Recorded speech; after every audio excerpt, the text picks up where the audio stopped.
Super गुरु की premium live class के अंदर आप लोगों का स्वागत है। दोस्तों, हम लोगों ने सुपर गुरु ऐप के फाउंडेशन डे के ऊपर ये प्रॉमिस किया था कि यूट्यूब कम्युनिटी के लिए हम लोग कुछ विशेष लेकर आएंगे। तो हाँ, ये क्लास आप लोगों के सामने है। ये क्लास एक प्रीमियम क्लास थी जो हम लोगों ने किसी बैच में ली थी। उन लोगों के एग्जाम्स पूरे हो गए हैं, इसलिए मुझे लगता है कि ये क्लास आप लोगों के लिए बहुत बहुत खास हो सकती है, आपके फ्यूचर के लिए बहुत इंपॉर्टेंट हो सकती है। तो इस क्लास को बहुत अच्छे से देखिएगा। हम लोग इसकी पूरी सीरीज आप लोगों के लिए लेकर आएंगे। Hello everybody, very good evening. सभी से सादर नमस्कार। कैसे हैं आप लोग? Very good evening to everybody. या जल्दी से सभी लोग इस लाइव सेशन के अंदर जुड़ जाइए। Priyanka Patel, Nilofar, hello everybody. ज्योति, सुनील डांगी, जितने भी लोग जो हैं वो जल्दी से जुड़ जाएं।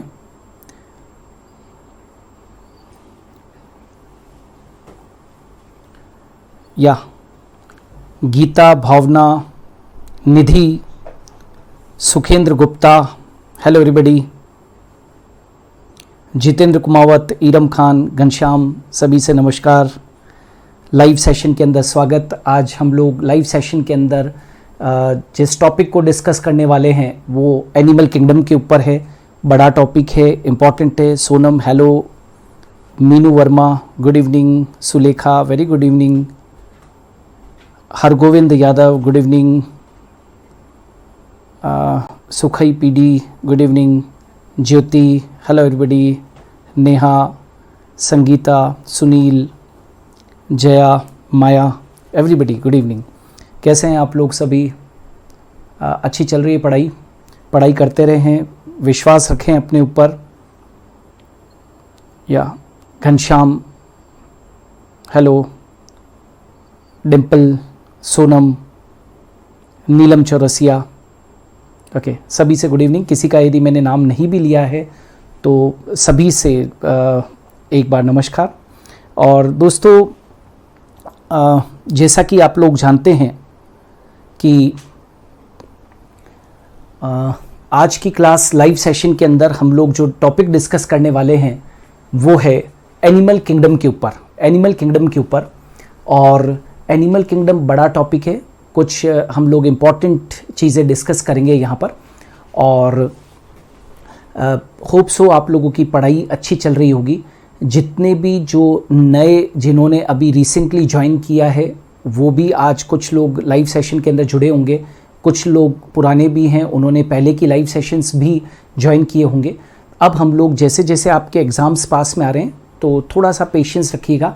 लाइव सेशन की इंटेंसिटीज़ हम लोग बढ़ा देंगे, है ना। अभी तक तो हम लोगों का जोर जो है वो कोर्स के ऊपर था, कोर्स कंप्लीशन के ऊपर था। अब हम लोग लाइव सेशंस की कंटिन्यूटी और बढ़ा देंगे, उसकी इंटेंसिटी को बढ़ा देंगे। और मेरा सभी से आग्रह है कि थोड़ा सा पेशेंस रखिए। मुझे मालूम है बहुत समय से हम लोग इस तरीके के जो कोर्सेज़ होते हैं उनमें हम लोग डील करते हैं। इसलिए मैं आप सभी से कह देना चाहता हूँ कि अगले एक वीक के अंदर, जो नेक्स्ट एक वीक रहेगा, मतलब मंडे से लेकर सैटरडे तक, राइट, उसमें हम लोग लगभग 85% कोर्स अपलोड कर चुके होंगे हमारे ऐप के ऊपर, ठीक है, 85%। इसलिए मैं सभी से ये कह देना चाहता हूँ कि आपको थोड़ा सा पेशेंस रखना है। कई बार क्या होता है कि जो बच्चे हमसे बहुत समय से जुड़े हुए हैं उनको तो मालूम है कि हम लोग टाइमली कोर्स भी कंप्लीट करवाएंगे, बहुत विधिवत तरीके से करवाएंगे।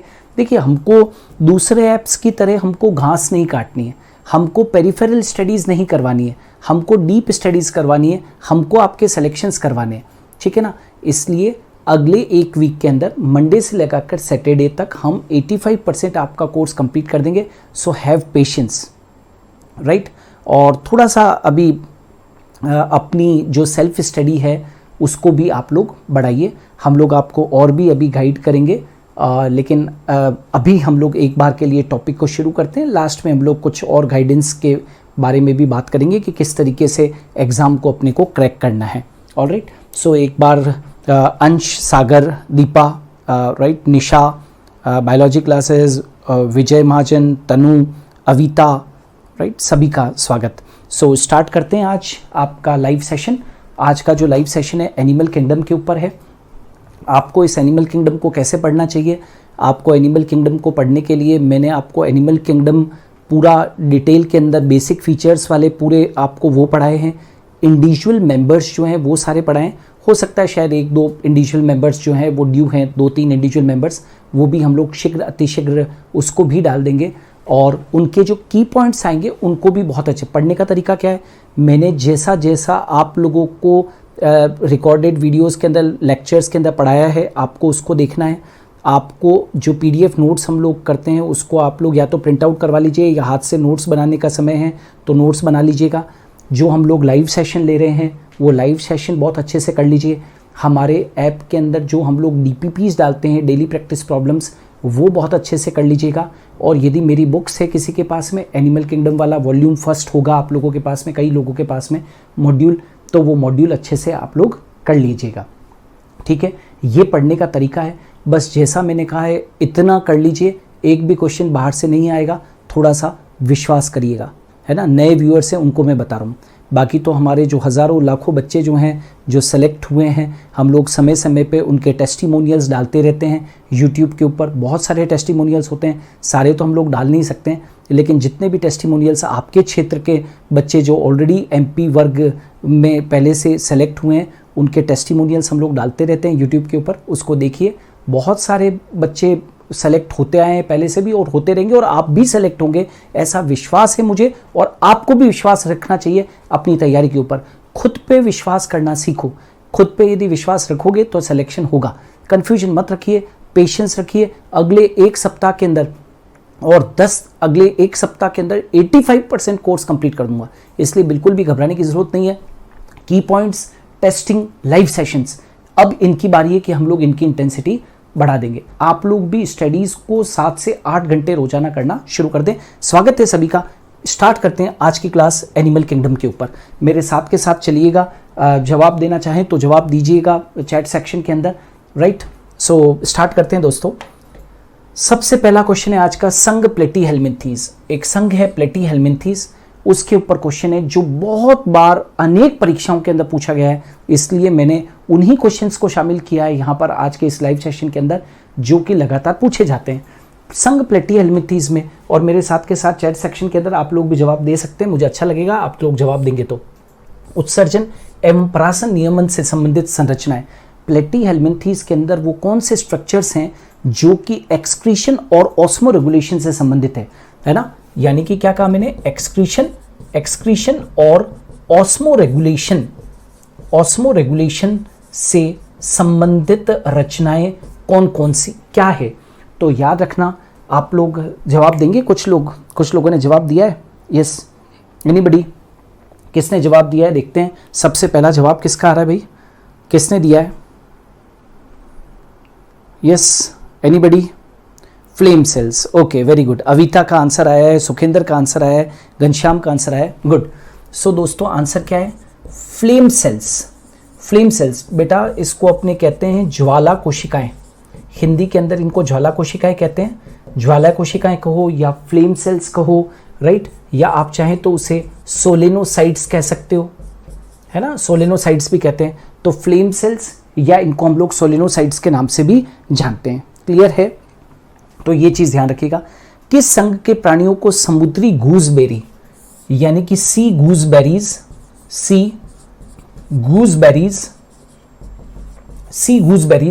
या कंगक जेली, कोम जेलीज या सी वॉलनट कहते हैं, राइट। किस संघ के प्राणियों को समुद्री गूसबेरी या कंगक जेली या समुद्री अखरोट कहते हैं। तो किसने जवाब दिया है देखते हैं जल्दी से, किसने जवाब दिया है भाई, एनीबडी।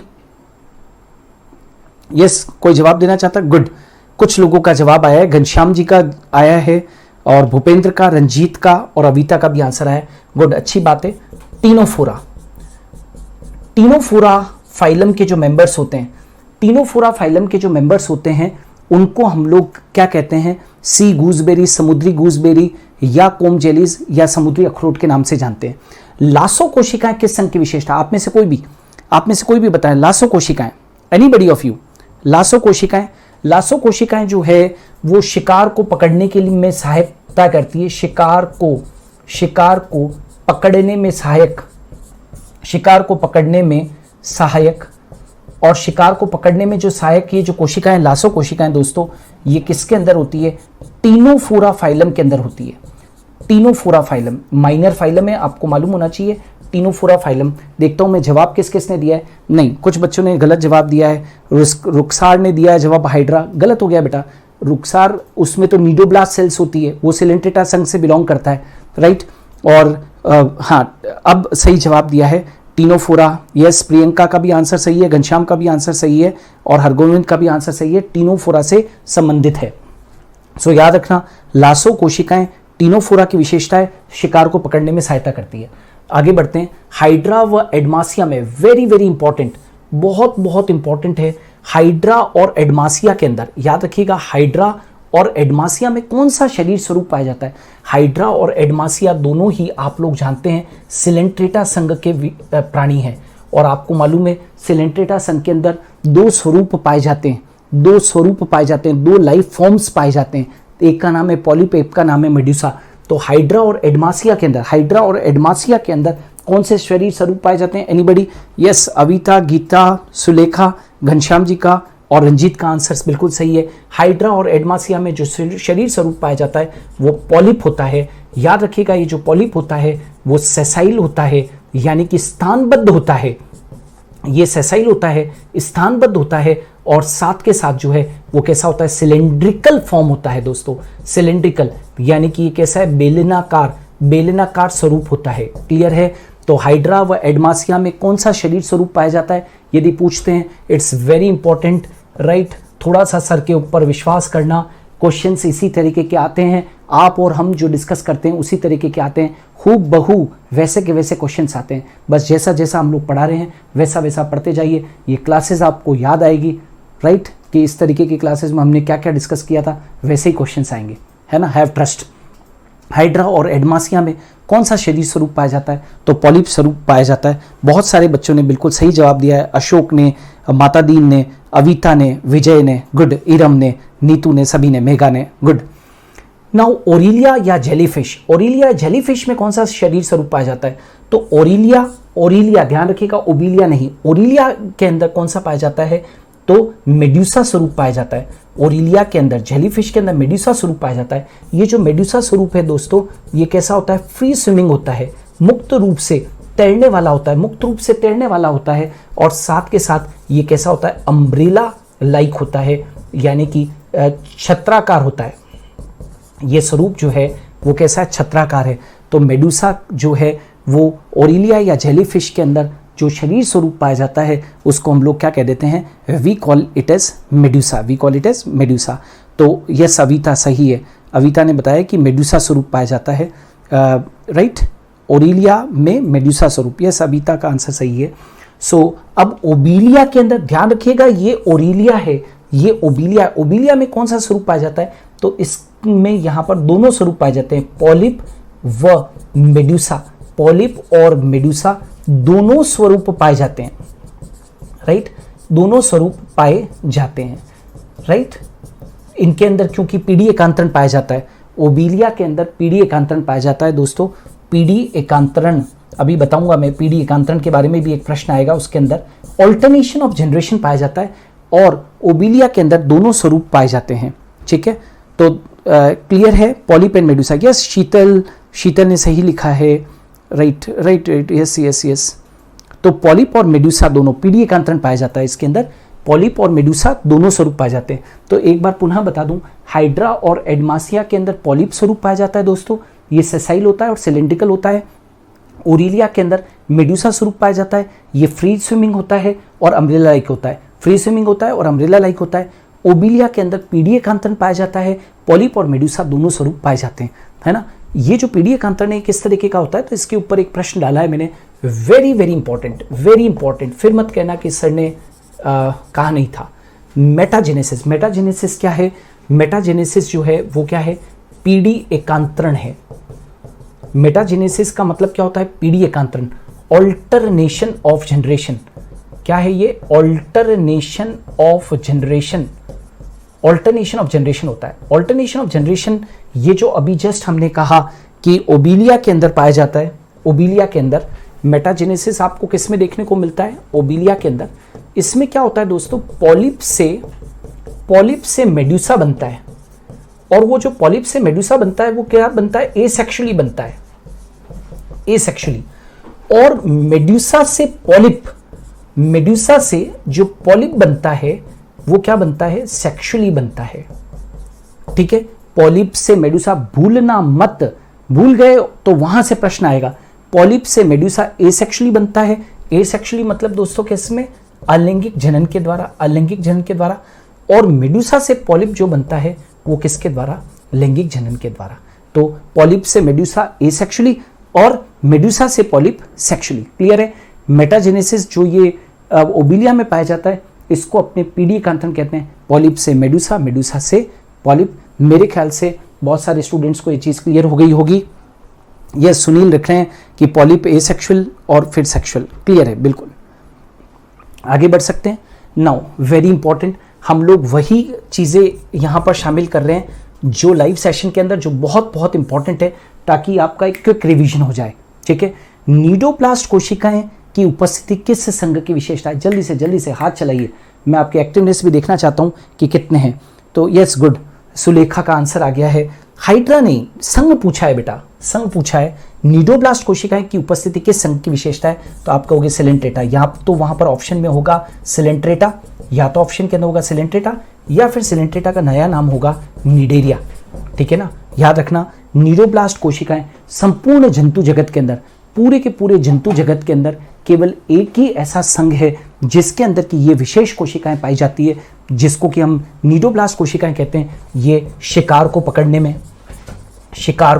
पकड़ने में सहायक, और किस में सहायक होती है दोस्तों, एंकरेज के अंदर, किसी आधार से चिपकने के अंदर मदद करती है, आधार से संलग्न होने के अंदर मदद करती है, और साथ के साथ ये डिफेंस के अंदर भी मदद करती है। ठीक है, तो नीडोब्लास्ट कोशिकाएं जैसे कि सिलेंट्रेटा संघ का विशेषता होती है ना, हाइड्रा वगैरह जो है वो इसी से संबंधित है। तो नीडोब्लास्ट कोशिकाएं सिलेंट्रेटा या निडेरिया संघ के अंदर पाई जाती है।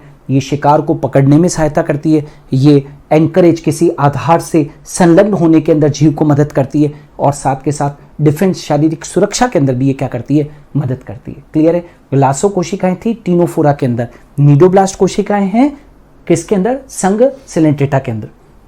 वीनस की पुष्प मंजूषा है ना, यानी कि Venus flower basket, Venus flower basket बहुत बार क्वेश्चन पूछा गया है एग्जाम के अंदर, इंपॉर्टेंट मार्क कर दिया है। वीनस की पुष्प मंजूषा किसको कहते हैं, वीनस की पुष्प मंजूषा कहते हैं यूप्लेक्टेला को, यूप्लेक्टेला को। ये यूप्लेक्टेला जो है वो पोरीफेरा संघ से संबंधित है। किससे संबंधित है दोस्तों, पोरीफेरा संघ से संबंधित है। अच्छी बात है, यूप्लेक्टेला। अविता अच्छा आंसर कर रही हैं, सुनीता गुड, कीर्ति, भावना, निधि गुड, नीलोफर हाँ बहुत अच्छी बात है, घनश्याम राइट हाँ सही है। यूप्लेक्टेला, वीनस की पुष्प मंजूषा, वीनस फ्लावर बास्केट जो पोरीफेरा संघ से संबंधित है, इसको यूप्लेक्टेला कहते हैं। आप जाके प्रीवियस ईयर के पेपर्स को देखिएगा तो आपको मिलेगा कि क्वेश्चन पूछा गया था। आगे बढ़ते हैं दोस्तों। नेक्स्ट है स्वच्छ जलीय स्पंज, अगेन इंपॉर्टेंट राइट। स्वच्छ जलीय स्पंज यानी कि फ्रेश वाटर स्पंज, ये भी पूछा गया है क्वेश्चन। फ्रेश वाटर स्पॉन्ज कौन होता है, तो फ्रेश वाटर स्पॉन्ज जो है, स्वच्छ जलीय स्पॉन्ज, वो कौन सा है दोस्तों, स्पॉन्जिला है। अगेन इंपॉर्टेंट, भूलिएगा नहीं, याद रखिएगा, स्पॉन्जिला। ठीक है, स्पॉन्जिला। स्पॉन्जिला में बनने वाली आंतरिक मुकुल, स्पॉन्जिला। देखिए आपने, मुकुल का मतलब होता है बड, बड तो आप जानते ही हो सभी, बडिंग तो आप सभी जानते हैं, लेकिन बड भी दो तरीके की होती है। एक होती है दोस्तों एक्सटर्नल बड, एक होती है इंटरनल बड। यानी कि एक तो शरीर के सतह के ऊपर बनती है, बाह्य मुकुल कहते हैं, और एक शरीर के अंदर आंतरिक मुकुल बनती है जिसको कि हम लोग इंटरनल बड कहते हैं।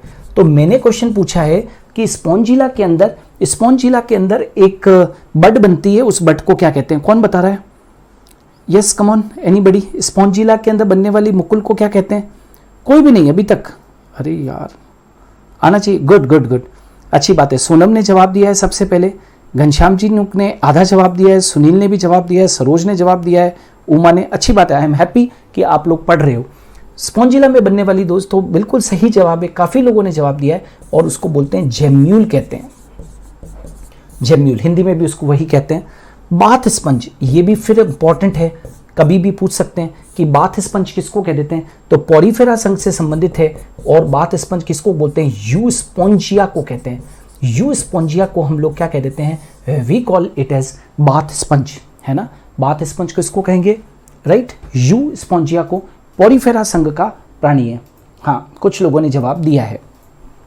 आगे बढ़ते हैं, किस संघ के प्राणियों में जीव संदीप्ति या जैव संदीप्तशीलता का गुण पाया जाता है। जैव संदीप्तशीलता को इंग्लिश में भी लिख देता हूं ताकि किसी को दिक्कत नहीं आए, बायोल्यूमिनिसेंस। बायोल्यूमिनिसेंस, बायोल्यूमिनिसेंस का मतलब समझते हो दोस्तों, कि कुछ ऑर्गेनिजम्स ऐसे होते हैं जो लाइट एमिट करते हैं, कुछ ऑर्गेनिजम्स ऐसे होते हैं जो लाइट एमिट करते हैं। तो प्रश्न है, किस संघ के प्राणियों में जीव संदीप्ति या जैव दैदीप्यशीलता, जिसको कि अंग्रेजी के अंदर हम लोग बायोल्यूमिनिसेंस कहते हैं, वो गुण पाया जाता है। मैं आपकी तरफ से आंसर सुनना चाहता हूं, फटाफट से लिखिएगा, किस संघ के प्राणियों में। बहुत अच्छी बात है, प्रमोद, नीतू, विक्की, हाँ कुछ लोग और नए भी हैं जो कि लगातार जवाब दे रहे हैं। इसी तरीके से जवाब देते रहिए, एक्टिवनेस को बनाए रखिए, सिलेक्शन होगा, अपने ऊपर विश्वास रखिए। Very good. बायोल्यूमिनेसेंस का जो गुण है वो किस में पाया जाता है दोस्तों, टीनोफोरा के अंदर पाया जाता है। टीनोफोरा, टीनोफोरा को हम लोग माइनर फाइलम कहते हैं, और साथ के साथ इस जगत के ये जो फाइलम के संघ के जो जीव हैं वो जंतु जगत के सबसे खूबसूरत जीव है ना, क्योंकि ये प्रकाश की उपस्थिति में इंद्रधनुषी प्रभाव भी प्रकट करते हैं। तो टीनोफोर्स माइनर फाइलम है, उसके अंदर बायोल्यूमिनेसेंस का गुण पाया जाता है। नाउ ये दो प्रश्न फिर से बहुत इंपॉर्टेंट है, कभी भी प्रश्न पूछ लेते हैं एग्जाम के अंदर, राइट। ओबीलिया का लार्वा, ओबीलिया और ओरिलिया दोनों ही सिलेंट्रेटा संघ के प्राणी है, यू नो वेरी वेल। ओबीलिया का जो लार्वा है वो प्लेनुला है, ओबीलिया का लार्वा, ध्यान से सुन लो, ओबीलिया का लार्वा प्लेनुला है, ओरिलिया का जो लार्वा है वो एफाइरा है। ओरिलिया का लार्वा एफाइरा, ओरिलिया का लार्वा एफाइरा, ओबीलिया का लार्वा प्लेनुला। इंपॉर्टेंट मार्क कर दिया है, मे बी आस्क्ड। केंचुए में मादा जनन छिद्र कौन से खंड में पाया जाता है, केंचुए में मादा जनन छिद्र कौन से खंड में पाया जाता है। आपको मैं बता दूं, केंचुआ जो है वो एनिलिडा संघ से संबंधित है, ठीक है। और केंचुए के अंदर आप सब जानते हो कि खंडी भवन बहुत इंपॉर्टेंट होता है, सेगमेंटेशन बहुत इंपॉर्टेंट होता है, और अलग अलग खंडों के अंदर अलग अलग रचनाएं पाई जाती है केंचुए के अंदर। तो केंचुए में मादा जनन छिद्र कौन से खंड में पाया जाता है, केंचुए में मादा जनन छिद्र कौन से खंड में पाया जाता है, तो याद रखना, you must know very well, 14th segment में बेटा, 14th सेगमेंट में, 14th सेगमेंट यानी कि खंड, ठीक है, याद रखोगे। 14th सेगमेंट के अंदर केंचुए के अंदर एक छिद्र पाया जाता है, केवल एक छिद्र पाया जाता है, और वो कौन सा है, मादा जनन छिद्र है। किसी ने जवाब दिया था क्या, देखूं मैं, वेरी गुड, शीतल ने जवाब दिया, हरगोविंद ने जवाब दिया, नहीं सुनील गलत हो गया, 18 नहीं, घनश्याम जी ने जवाब दिया है, और निधि ने जवाब दिया है, सपना ने गलत जवाब दे दिया है, विकास 14, नीतू, नेहा, गुड, पढ़ रहे हो, अच्छी बात है। सो केंचुए में मादा जनन छिद्र कौन से खंड में पाया जाता है, तो दोस्तों 14th सेगमेंट के अंदर पाया जाता है। आगे बढ़ते हैं, टीनोफोरा में गमन किसके द्वारा होता है। देखो, टीनोफोरा छोटा सा फाइलम है, लेकिन उसको छोटा सा समझना मत, बहुत सारे उसके ऊपर प्रश्न पूछे जाते हैं और बहुत सारी इंपॉर्टेंट चीजें उससे संबंधित है। टीनोफोरा में गमन किससे होता है, तो टीनोफोरा के अंदर गमन जो होता है वो 8 कोम्ब प्लेट से होता है, 8 कोम्ब प्लेट से होता है दोस्तों, 8 कंगक पट्टियों से, 8 कंगक पट्टियों से उनके अंदर क्या होता है, गमन होता है, राइट। और ये जो 8 कोम्ब प्लेट्स होती है वो कैसी होती है, सीलिएटेड होती है ना, सीलिएटेड होती है, और रोज के अंदर उपस्थित होती है ना, कतार के अंदर उपस्थित होती है। तो कोम्ब प्लेट से होता है, राइट, कोम्ब प्लेट से जवाब दिया है, yes comb plates, good, 8 comb plates. Rukhsar ने भी आंसर दिया, गीता ने और नेहा ने भी आंसर दिया है, राइट। सो कोम्ब प्लेट्स, अविता ने भी आंसर दिया है। तो 8 एक्सटर्नल रोज में, 8 बाह्य कतार में कोम्ब प्लेट्स पाई जाती, 8 कोम्ब प्लेट्स पाई जाती है दोस्तों, और उन्हीं 8 कंगक पट्टियों से गमन होता है, यानी कि लोकोमोशन होता है, किसके अंदर, टीनोफोरा के अंदर। अगला है, पोरीफेरा में कंकाल निर्माण हेतु कोशिकाएं। पोरीफेरा के मेंबर्स के अंदर कंकाल पाया जाता है। मैंने जब आपको क्लासेस में पढ़ाया था, आपने लेक्चर्स को देखा होगा। तो पोरीफेरा में कंकाल निर्माण हेतु कोशिकाएं कौन सी होती है? कौन बता रहा है? स्क्लेरोब्लास्ट।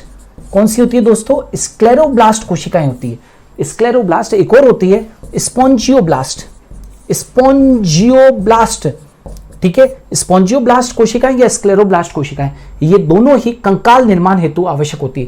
कंकाल निर्माण के लिए आवश्यक, कंकाल निर्माण के लिए, कंकाल निर्माण के लिए आवश्यक होती है।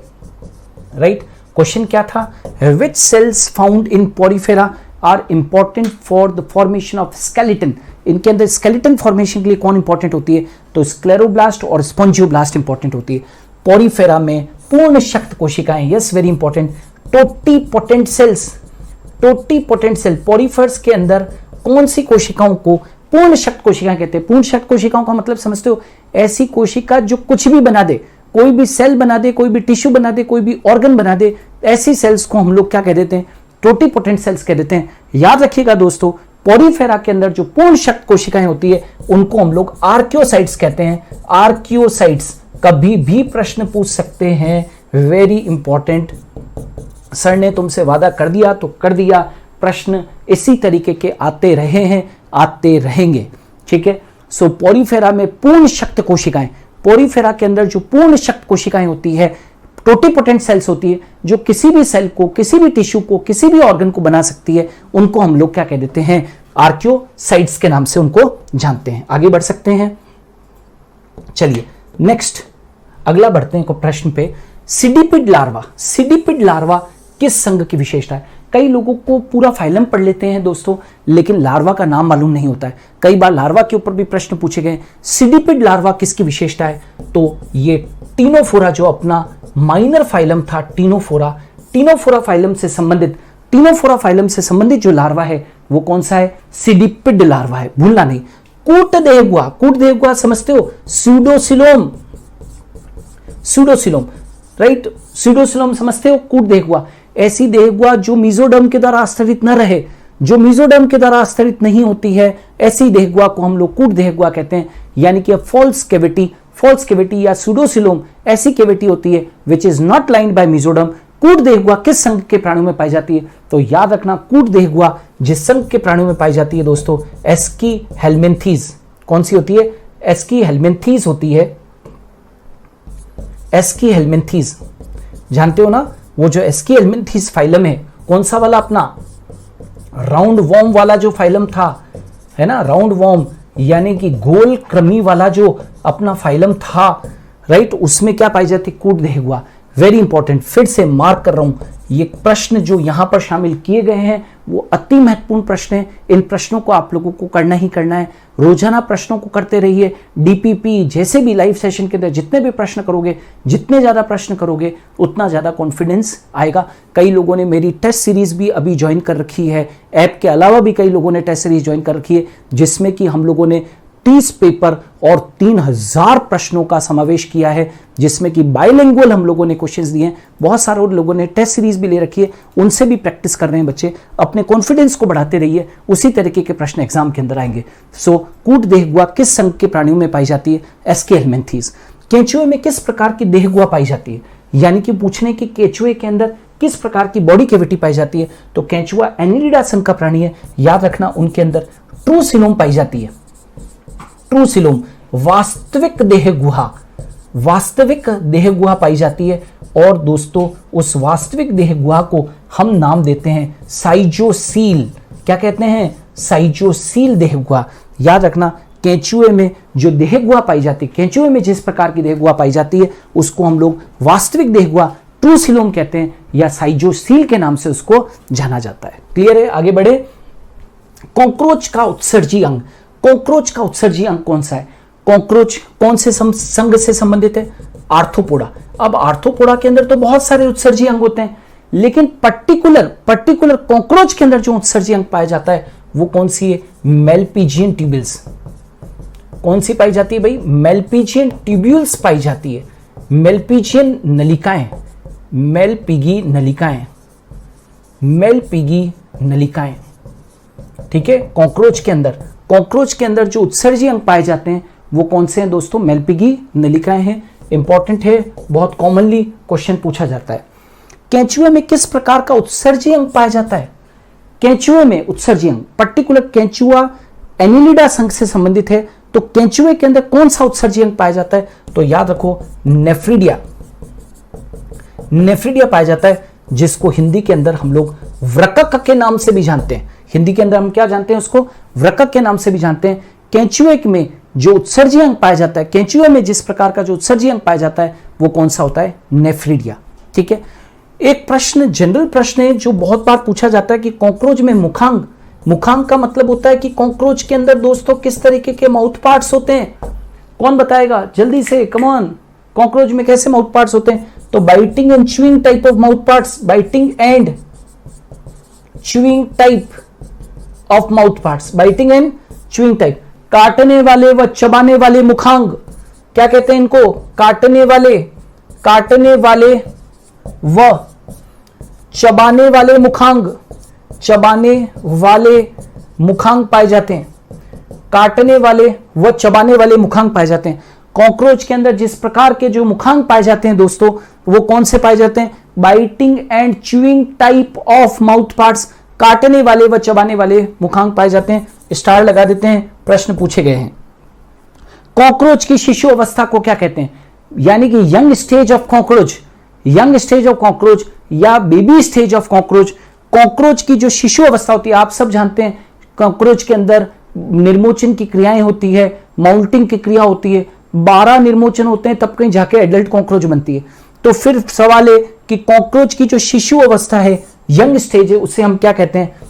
तो दोस्तों उसे हम लोग कहते हैं निम्फ अवस्था। क्या कहते हैं उसे? निम्फ अवस्था। आपने पढ़ा होगा, सीखा होगा। कॉकरोच की जो शिशु अवस्था होती है उसको हम लोग निम्फ अवस्था के नाम से जानते हैं। आगे बढ़ते हैं। केंचुए में किस प्रकार का खंडी भवन पाया जाता है? आई वांट टू आस्क कि केंचुए के अंदर किस प्रकार का सेगमेंटेशन, किस प्रकार का सेगमेंटेशन पाया जाता है? देखिए, केंचुआ एनिलिडा संघ का प्राणी है और केंचुए के अंदर खंडी भवन बहुत इंपॉर्टेंट होता है। सबसे इंपॉर्टेंट यदि कोई लक्षण है केंचुए के अंदर तो वो क्या होता है? खंडी भवन। तो केंचुए के अंदर क्या पाया जाता है? तो वास्तविक खंडी भवन पाया जाता है दोस्तों, वास्तविक खंडी भवन, यानी कि ट्रू सेगमेंटेशन पाया जाता है, ट्रू सेगमेंटेशन पाया जाता है। और दोस्तों उस ट्रू सेगमेंटेशन को हम क्या कहते हैं? उस ट्रू सेगमेंटेशन को कहते हैं हम मेटामेरिक सेगमेंटेशन। मेटामेरिक सेगमेंटेशन सुना है? मेटामेरिक सेगमेंटेशन या ट्रू सेगमेंटेशन या वास्तविक खंडी भवन कहते हैं। फिर से स्टार लगा रहा हूं, इन प्रश्नों को दिमाग में सेट कर लीजिए। केंचुए में के गमनांक को क्या कहते हैं? गमनांक का मतलब है locomotory organs of earthworm. Locomotory organs of earthworm. Earthworm के लोकोमोटरी ऑर्गन्स को हम क्या कहते हैं? तो अर्थवॉर्म के लोकोमोटरी ऑर्गन्स को दोस्तों हम क्या कहते हैं? सीटी कहते हैं। सीटी याद रखोगे, क्या कहेंगे? Locomotory organs of earthworm are called as setae. संघ आर्थ्रोपोडा में कौन कौन से उत्सर्जी संरचनाएं पाई जाती है? तो संघ आर्थ्रोपोडा सबसे बड़ा संघ है, संघ आर्थ्रोपोडा सबसे बड़ा संघ है। और उसमें जो उत्सर्जी अंग पाए जाते हैं वो कौन कौन सी होती है? जैसे कि मैं यहां पर नाम लिख रहा हूं, पत्थर की लकीर समझ के इसको दिमाग में बिठा लो। एंटीनरी ग्लैंड, या जिसको कि हम लोग ग्रीन ग्लैंड कहते हैं, एंटीनरी ग्लैंड या ग्रीन ग्लैंड नंबर 1। और क्या होती है? Coxal gland, coxal gland, antennary gland या ग्रीन ग्लैंड। और एक तो आप जानते ही हो जो कॉकरोच में पाई जाती है, मेलपिजियन नलिकाएं या ट्यूब्यूल्स, मेलपिजियन नलिकाएं या ट्यूब्यूल्स। संघ आर्थ्रोपोडा में कौन कौन सी उत्सर्जी संरचनाएं पाई जाती है? तो संघ आर्थ्रोपोडा के अंदर दोस्तों एंटीनरी ग्लैंड या ग्रीन ग्लैंड पाई जाती है, मालपीजियन ट्यूब्यूल्स पाई जाती है और कॉक्सल ग्लैंड्स पाई जाती है। क्लियर? आगे बढ़ते हैं। मुख गुहा में रेतनांग का पाए जाना किस संघ की विशेषता है? रेडुला। रेतनांग जो है भोजन पीसने में मदद करता है, भोजन पीसने में मदद करता है, भोजन पीसने में मदद करता है। तो रेडुला किस संघ की विशेषता है? मुख गुहा में बक्कल कैविटी के अंदर रेडुला या रेतनांग का पाया जाना, अगेन इंपॉर्टेंट, अगेन इंपॉर्टेंट, आपको एनिमल किंगडम के अंदर बहुत सारे क्वेश्चंस की प्रैक्टिस करनी पड़ेगी दोस्तों, तब कहीं जाके कॉन्फिडेंस आएगा। मुख गुहा में रेतनांग का पाया जाना किस संघ की विशेषता है? तो ये मोलस्का संघ की विशेषता है। मोलस्का ही एक ऐसा संघ है जिसके अंदर बकल कैविटी के अंदर रेड्यूला देखने को मिलता है। ठीक है, रेनेट कोशिका, रेनेट सेल किस संघ में पाई जाती है, वह इनका कार्य क्या है? तो रेनेट सेल्स जो होती है दोस्तों वो किस में पाई जाती है? एस्कीहेल्मिन्थीज। किस में पाई जाती है? एस्कीहेल्मिन्थीज फाइलम के अंदर ये पाई जाती है। क्लियर? तो एस्कीहेल्मिन्थीज जो संघ है उससे संबंधित रेनेट सेल्स होती है, और इन रेनेट सेल्स का कार्य क्या है? उत्सर्जन। रेनेट सेल्स का काम क्या है? एक्सक्रीशन है दोस्तों। दियर इंपॉर्टेंट रोल इज एक्सक्रीशन। संघ हेमिकोर्डेटा का लार्वा, जो हेमिकोर्डेटा है, संघ हेमिकोर्डेटा है, उसके लार्वा का नाम क्या है? हेमिकोर्डेटा को पहले तो कोर्डेट में शामिल किया गया था, बाद में वैज्ञानिकों को अपनी गलती का एहसास हुआ और उसको 10th संघ 10वें फाइलम के तौर के ऊपर नॉन कोर्डेटा में शामिल कर लिया गया। हेमिकोर्डेटा का लार्वा जो है वो टॉर्नेरिया लार्वा है। टॉर्नेरिया लार्वा दोस्तों भूलना मत, टॉर्नेरिया लार्वा याद रखोगे। संघ हेमिकोर्डेटा का लार्वा, संघ हेमिकोर्डेटा का जो लार्वा है वो कौन सा है? Tornaria larva. पेट्रोमाइजोन का लार्वा, पेट्रोमाइजोन समझते हो? पेट्रोमाइजोन को अपने लैम्प्रे भी कहते हैं। पेट्रोमाइजोन का जो लार्वा है, पेट्रोमाइजोन का लार्वा वो कौन सा होता है? तो याद रखना एमोसीट लार्वा। एमोसीट लार्वा भूलोगे तो नहीं, एमोसीट लार्वा। पेट्रोमाइजोन का जो लार्वा है दोस्तों, पेट्रोमाइजोन का जो लार्वा है वो एमोसीट लार्वा है, और हेमिकोर्डेट्स का जो लार्वा है वो टॉर्नेरिया लार्वा है। ठीक है, आगे बढ़ते हैं। संघ हेमिकोर्डेटा में उत्सर्जी अंग, तो हेमिकोर्डेटा में जो उत्सर्जन होता है वो किसके द्वारा होता है दोस्तों? शूंड ग्रंथि के द्वारा होता है। अंग्रेजी के अंदर इसको प्रोबॉप्सिस ग्लैंड कहते हैं, राइट? शूंड ग्रंथि या प्रोबॉप्सिस ग्लैंड, या आप उसको सिंगल ग्लोमेरुलस भी कह सकते हो, सिंगल ग्लोमेरुलस। ठीक है ना? तो हेमिकोर्डेटा में जो उत्सर्जन है वो शूंड ग्रंथि या प्रोबॉप्सिस ग्लैंड या सिंगल ग्लोमेरुलस के द्वारा होता है। नाउ अगला प्रश्न है वेरी वेरी इंपॉर्टेंट। आप लोगों ने ये जो ब्लिंक कर रहे हैं यहां पर नाम आपने सुने होंगे, बाइपिनेरिया, इकाइनोप्ल्यूटस, डोलियोलेरिया, ऑफियोप्ल्यूटस और ओरिकुलेरिया लार्वा जो है वो किस संघ की विशेषता है? किस संघ की विशेषता है? तो याद रखिएगा, बाइपिनेरिया, इकाइनोप्ल्यूटस, डोलियोलेरिया, ऑफियोप्ल्यूटस और ओरिकुलेरिया लार्वा जिस संघ की विशेषता है वो कौन सा है? इकाइनोडर्मेटा। ये इतने सारे जो लार्वा हैं ये संबंधित है एक संघ से दोस्तों जिसका कि नाम है इकाइनोडर्मेटा। इंसेक्टा वर्ग का दूसरा नाम आपको मालूम है, क्लासेस के अंदर यदि कोई सबसे बड़ी क्लास है तो वो कौन से? इंसेक्टा। लगभग 7.5 लाख स्पीशीज, लगभग 7.5 लाख स्पीशीज केवल इसी से संबंधित है। और उस वर्ग जो है, ये जो वर्ग है इंसेक्टा वर्ग, जो कि आर्थ्रोपोडा संघ से बिलोंग करता है, इसका दूसरा नाम है हेक्सापोडा। हेक्सापोडा क्यों? हेक्सापोडा क्यों है? क्योंकि इसके अंदर क्या होते हैं? 6 लेग्स होते हैं। इंसेक्टा वर्ग के जितने भी सदस्य होते हैं उसमें 6 पैर होते हैं। हेक्सा मतलब 6, पोडा मतलब पैर, 6 लेग्स होते हैं, या 3 पेयर्स कह दीजिए, 3 जोड़ी पाद होते हैं। तो इंसेक्टा वर्ग का दूसरा नाम कौन सा है? हेक्सापोडा है। आगे बढ़ते हैं दोस्तों।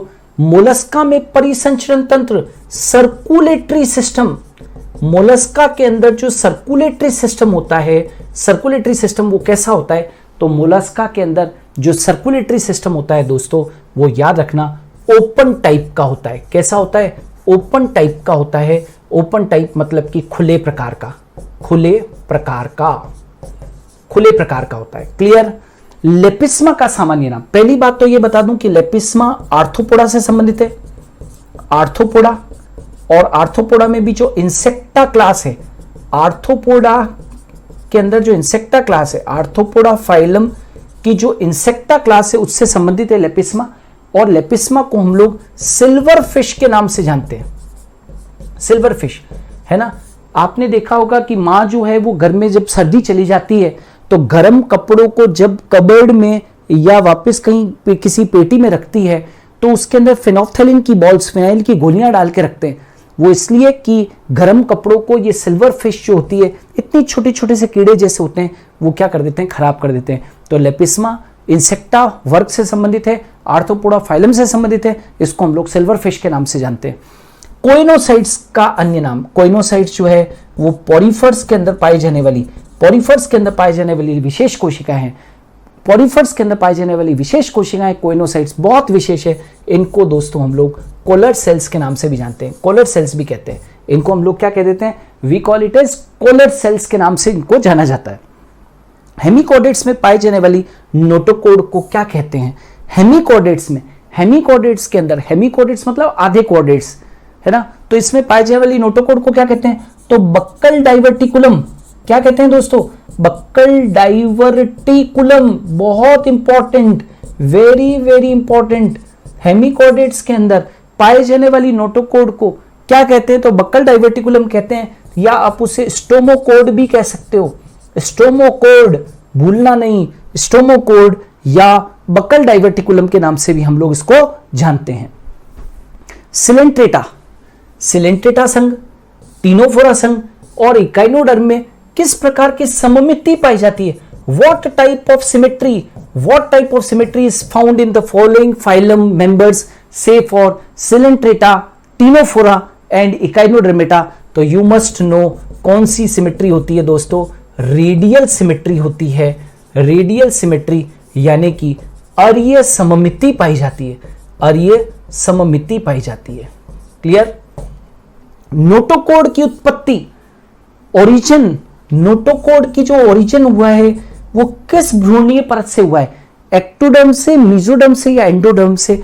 अगेन वेरी इंपॉर्टेंट, यदि कोई पूछे नोटोकोड की उत्पत्ति जो कि कोऑर्डिनेट्स की विशेषता है, वो उसकी उत्पत्ति किससे हुई है? तो मेसोडर्म नामक परत से हुई है, मेसोडर्म से हुई है, या इसकी उत्पत्ति मेसोडर्मल है। स्पंज में किन छिद्रों से जल भीतर आता है? तो एक स्पंज का यूं मैं शरीर बना देता हूं और शरीर के ऊपर बहुत सारे एक तो छिद्र दिख रहे हैं। इन छिद्रों को तो अपने बोलते हैं ऑस्टिया, और ये तो मैनी होते हैं, अनेक होते हैं। और एक छिद्र ऊपर की तरफ दिख रहा है जिसको कि हम बोलते हैं ऑस्कुलम। याद रखना, वाटर इधर से तो अंदर आता है और इधर से बाहर जाता है, ठीक है। तो स्पंजों में किन छिद्रों से जल भीतर आता है? तो जल भीतर जिनसे आता है वो ऑस्टिया होते हैं, जो अनेक होते हैं। जो कैसे होते हैं? अनेक होते हैं। और स्पंजों में किस छिद्र से जल बाहर जाता है? जिन छिद्रों से जल बाहर जाता है तो वो कौन है? ऑस्कुलम है। जैसा कि मैंने डायग्राम में बता रखा है, ऑस्कुलम है और उसकी संख्या कितनी होती है? एक होती है। स्पंजों में जिस छिद्र से जल बाहर जाता है, स्पंजों में जिस छिद्र से जल बाहर जाता है वो ऑस्कुलम है, और जिन छिद्रों से जल अंदर आता है उनको ऑस्टिया कहते हैं। Nereis, very important, Nereis. ये जो नेरीज है वो किन उपांगों से तैरता है? नेरीज जो होता है वो किन उपांगों से तैरता है? तो जिन उपांगों से तैरता है दोस्तों उसको पैरापोडिया कहते हैं। नेरीज जो है वो एनेलिडा संघ का प्राणी है, एनेलिडा संघ का प्राणी है, और जिन अंगों से ये तैरता है उसको अपने पैरापोडिया के नाम से जानते हैं। नाल तंत्र, again very very important. Canal system, canal system, नाल तंत्र का पाया जाना किस संघ की विशेषता? देखिए हर एक संघ की कोई विशेषता होती है। कैनाल सिस्टम जिस संघ की विशेषता है वो कौन सा है दोस्तों? Canal system, come on fast. Canal system जिस संघ की विशेषता है वो कौन सा है? पोरीफेरा संघ है। पोरीफेरा संघ के अंदर क्या पाया जाता है? कैनाल सिस्टम पाया जाता है। किस संघ के प्राणियों में दो प्रकार की समिति पाई जाती है? एक ही फाइलम ऐसा है जिसका की नाम है इकाइनोडर्मेटा, जिसका की नाम है इकाइनोडर्मेटा, जिसके अंदर की दो प्रकार की सिमेट्री पाई जाती है। एक एडल्ट के अंदर अलग सिमेट्री पाई जाती है और लार्वा के अंदर दोस्तों अलग सिमेट्री पाई जाती है। एडल्ट के अंदर अरीय सममिति पाई जाती है, अरीय सममिति पाई जाती है, यानी कि आई वांट टू से रेडियल सिमेट्री पाई जाती है दोस्तों। और लार्वा के अंदर द्विपार्श्व सममिति पाई जाती है। द्विपार्श्व सममिति, द्विपार्श्व सममिति का मतलब होता है बाइलेटरल सिमेट्री, बाइलेटरल सिमेट्री, ठीक है। यहां पर कौन सी सिमेट्री है? बाइलेटरल सिमेट्री पाई जाती है। किस संघ के प्राणियों में दो प्रकार की सममिति पाई जाती है? तो इकाइनोडर्मेटा में दो प्रकार की सममिति है। एडल्ट के अंदर रेडियल सिमेट्री है, लार्वा के अंदर बाइलेटरल सिमेट्री है। आगे बढ़ते हैं।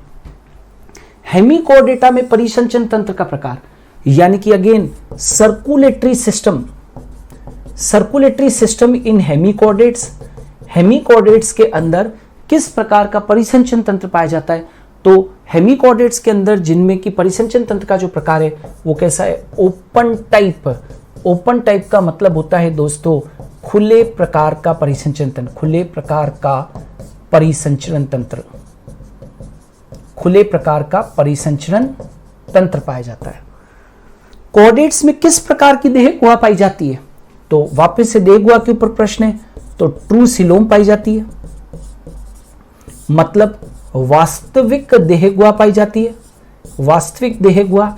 और कोर्डेट्स के अंदर मिलने वाली जो वास्तविक देह गुहा है उसको हम कहते हैं एंटीरोसील। ये प्रश्न भूलना मत, भूले तो चूके समझो और चूके तो सिलेक्शन से चूके, तो ये इंपॉर्टेंट है। कोर्डेट्स में किस प्रकार की देह गुहा पाई जाती है? तो एंटीरोसील प्रकार की देह गुहा पाई जाती है। संघ एनिलिडा का लार्वा, एनिलिडा का, केंचुए का नहीं पूछा है।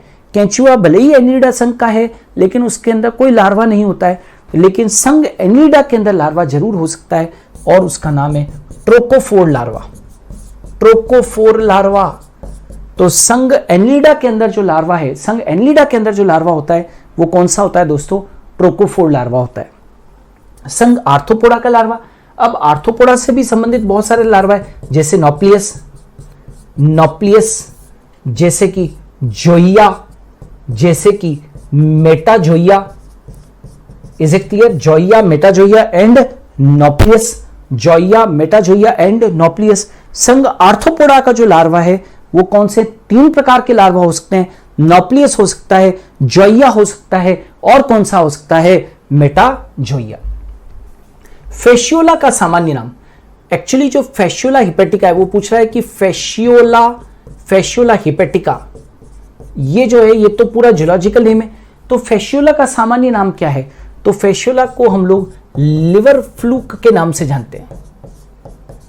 लिवर फ्लूक यानी कि यकृत कृमि के नाम से भी जाना जाता है। यकृत कृमि, फेशियोला का सामान्य नाम जो है वो क्या है? लिवर फ्लूक है। Now very important, miracidium, sporocyst, redia, cercaria और मेटासर्केरिया किस संघ की विशेषता है? Very very important question may be asked, ठीक है ना? क्या है?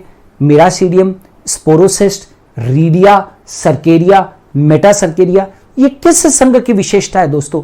तो जिस संघ की विशेषता है वो कौन सा है? प्लेटीहेल्मिन्थीज। प्लेटीहेल्मिन्थीज बोले तो फ्लैट वॉर्म्स की विशेषता है। ये किसकी विशेषता है? फ्लैट वॉर्म्स की, चपटे कृमियों की विशेषता है। किस उपसंघ के प्राणियों में कोर्डेट लक्षण केवल लार्वा की पूंछ में पाए जाते हैं? बात समझ में आ रही? किस उपसंघ के प्राणियों में कोर्डेट लक्षण, मतलब जैसे नोटोकोड वगैरह का पाया जाना लार्वा की पूंछ में पाया जाता है, तो नोटोकोड लार्वा की पूंछ में जैसे पाई जाती है किसके अंदर? यूरोकॉर्डेट्स के अंदर, यूरोकॉर्डेटा में। वापस से पूछ रहा हूं, किस उपसंघ के प्राणियों में दोस्तों, किस उपसंघ के प्राणियों में, क्या कहा मैंने? प्रश्न क्या है? किस उपसंघ के प्राणियों में कोर्डेट लक्षण केवल और केवल लार्वा की पूंछ में पाए जाते हैं? तो लार्वा की पूंछ में जो पाए जाने वाले कोर्डेट लक्षण है वो कौन है? तो यूरोकॉर्डेट्स हैं। यूरोकॉर्डेट्स के अंदर जो नोटोकोड होती है वो भी केवल लार्वा की पूंछ में ही पाई जाती है। वेरी इंपॉर्टेंट है, वेरी वेरी इंपॉर्टेंट दोस्तों, मार्क कर लीजिए, यहां से प्रश्न पूछते हैं। किस उपसंघ के प्राणियों को ट्यूनिकेट्स कहते हैं? तो कंफ्यूजन नहीं रखना है, ट्यूनिकेट्स यूरोकॉर्डेट्स को ही कहते हैं, क्योंकि यूरोकॉर्डेट्स के ऊपर इनके ऊपर ट्यूनिकेट्स के ऊपर क्या होता है? एक कार्बोहाइड्रेट से बना ट्यूनिसिन नामक आवरण पाया जाता है। यूरोकॉर्डेट्स के ऊपर कार्बोहाइड्रेट का बना हुआ है ना, पॉलीसेक्राइड। कार्बोहाइड्रेट में भी कौन सा प्रकार? पॉलीसेक्राइड। यूरोकॉर्डेट्स के अंदर पॉलीसेक्राइड का बना हुआ एक आवरण पाया जाता है शरीर के ऊपर, जिसको ट्यूनिसिन कहते हैं, और ट्यूनिसिन की उपस्थिति के कारण ही हम यूरोकॉर्डेट्स को ट्यूनिकेट्स के नाम से जानते हैं। यूरोकॉर्डेट्स को हम क्या कहते हैं? ट्यूनिकेट्स के नाम से जानते हैं। प्रोटोकॉर्डेट्स का आवास, प्रोटोकॉर्डेट्स आदिम कॉर्डेट से, और इनका जो आवास है वो कैसा है, स्ट्रिक्टली मैराइन होता है। स्ट्रिक्टली मैराइन का मतलब होता है समुद्री। कैसा होता है भाई, समुद्री होता है।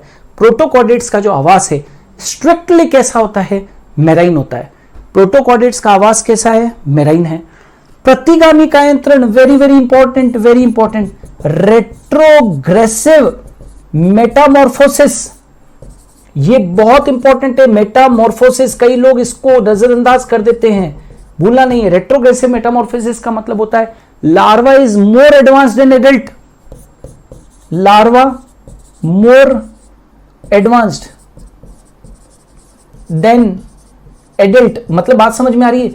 लार्वा से जब एडल्ट बनता है तो उल्टा, और लार्वा से जब एडल्ट बनता है तो कैरेक्टर विकसित होने चाहिए, लेकिन लार्वा से एडल्ट उल्टा हो गया। प्रतिगामी कायांतरण, कायांतरण जब होता है तो होना तो यह चाहिए कि लक्षण और विकसित होने चाहिए, लेकिन यहां हो गया उल्टा, प्रतिगामी कायांतरण। लार्वा ज्यादा विकसित है एडल्ट से, मतलब जब लार्वा एडल्ट में बदला तो बहुत सारे लक्षण जो है वो लॉस्ट हो गए, बहुत सारे लक्षण जो है वो नष्ट हो गए। तो प्रतिगामी कायांतरण किस अंग की विशेषता है, तो वेरी वेरी इंपॉर्टेंट, प्रतिगामी कायांतरण यूरोकॉर्डेट्स की विशेषता है। यूरोकॉर्डेट्स अपने आप में बहुत इंपॉर्टेंट है, ध्यान रखिएगा, राइट। रेट्रोग्रेसिव मेटामॉर्फोसिस, प्रतिगामी कायांतरण, जिस संघ की विशेषता है वो कौन है, यूरोकॉर्डेट्स हैं। आगे बढ़ जाते हैं। किस प्राणी को समुद्री आलू या सी स्क्वर्ट कहते हैं? समुद्री आलू का मतलब होता है सी पोटैटो, सी पोटैटो या सी स्क्वर्ट। सी स्क्वर्ट ये किसे कहते हैं, तो हर्डमानिया को कहते हैं। याद रखोगे दोस्तों, हर्डमानिया। किस प्राणी को समुद्री आलू कहते हैं, तो हर्डमानिया कहते हैं, है ना। एम्फियोक्सिस का दूसरा नाम, एम्फियोक्सिस को हम ब्रेंकियोस्टोमा कहते हैं, ब्रेंकियोस्टोमा। इसका एक और नाम भी है दोस्तों, लेंसलेट कहते हैं। ब्रेंकियोस्टोमा कहो, लेंसलेट कहो, एक ही बात है। एम्फियोक्सिस का जो दूसरा नाम है, एम्फियोक्सिस का जो दूसरा नाम है वो कौन है, ब्रेंकियोस्टोमा, या जिसको कि हम लोग लेंसलेट भी कहते हैं। पेट्रोमाइजोन का दूसरा नाम, पेट्रोमाइजोन एक साइक्लोस्टोमेट है, और पेट्रोमाइजोन का जो दूसरा नाम है वो क्या है, लेम्प्रे है। दोस्तों इन प्रश्नों का जवाब वही बच्चा दे पाएगा जिसने कि डीप स्टडी की है, और डीप स्टडी ही आपको आपकी सरकारी नौकरी दिलाएगी। डीप स्टडीज नहीं करके जाएंगे, पेरिफेरल स्टडीज पढ़ेंगे तो प्रश्न नहीं बैठेंगे। जैसा हम लोग पढ़ा रहे हैं, विश्वास रखिए, उसके ऊपर पूरी ताकत के साथ में जुड़ जाइए। कंटेंट जो हम लोग प्रोवाइड कर रहे हैं उसके ऊपर बहुत अच्छे से देखिए, प्रश्न बाहर से नहीं आएंगे, ट्रस्ट कर लीजिए, एक भी प्रश्न बाहर से नहीं आएगा। हम कोशिश कर रहे हैं आपको अच्छा से अच्छा कंटेंट प्रोवाइड करवाने की। मिक्सिंग का दूसरा नाम, मिक्सिंग जो है उसका दूसरा नाम है हैगफिश। मिक्सिंग को हम लोग क्या कहते हैं, हैगफिश के नाम से जानते हैं।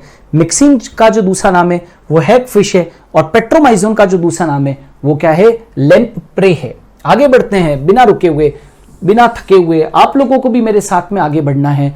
वीनस हार्ट, वीनस हार्ट वह होता है दोस्तों जो केवल और केवल इंप्योर ब्लड को ही पंप करता है, केवल अशुद्ध रक्त को ही पंप करता है। उनमें प्यूरिफिकेशन गिल्स के द्वारा होता है। वीनस हृदय विशेषता है पीशेस सुपर क्लास की, सुपर क्लास पीशेस, यानी कि पीशेस जानते हो ना सभी, फिशेस।